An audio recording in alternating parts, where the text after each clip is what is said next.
Here is the very latest in the coronavirus outbreak. In Ontario, there are at least 212 confirmed cases, one person who has died, and more than 3,600 people waiting to know if they have tested positive for the virus.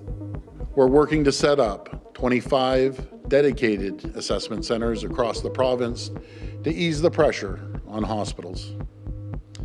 We've expanded our testing capacity. We're conducting 2,000 COVID-19 tests a day. We are on our way to being able to do 5,000 tests a day. The province announcing it is recalling the legislature for an emergency sitting tomorrow. It will introduce and vote on two pieces of legislation related to the COVID-19 crisis. The government then plans to suspend the legislature until March 25th.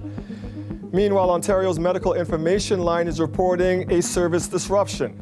We are having a few issues with telehealth right now. We are actively working with the provider to remedy that because we know that is the first point of contact for many people. We hope to have it up and running again very soon. And we are, of course, working to limit the timelines within which people have to wait to voice their concerns or their issues so that they know where to go next if they need further treatment, or perhaps their concerns can be alleviated after the call. But we are actively working on that right now.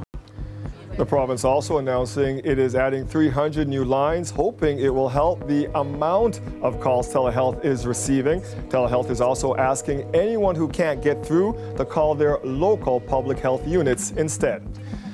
Toronto's medical officer of health announcing today that there are a number of cases in the city that are not linked to travel.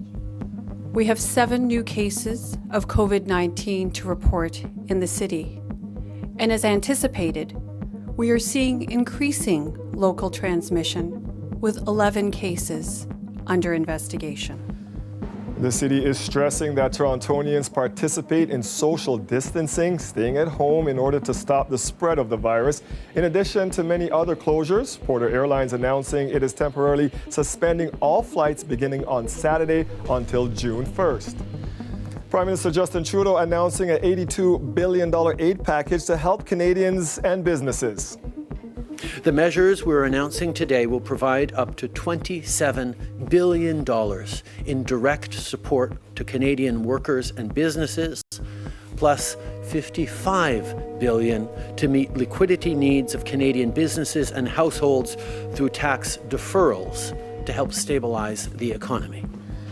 The supports aim to help Canadians pay for rent and food and to help businesses meet payroll and pay bills, and could start in a matter of weeks. Also today, Trudeau and U.S. President Donald Trump announcing the Canadian-U.S. border is being temporarily closed to non-essential travel. Trucking and other supply chains will continue to operate, but tourists or shoppers will be turned away. Remember, for the latest news on the coronavirus in Toronto, the GTA, and across Ontario, just head to cbc.ca/Toronto.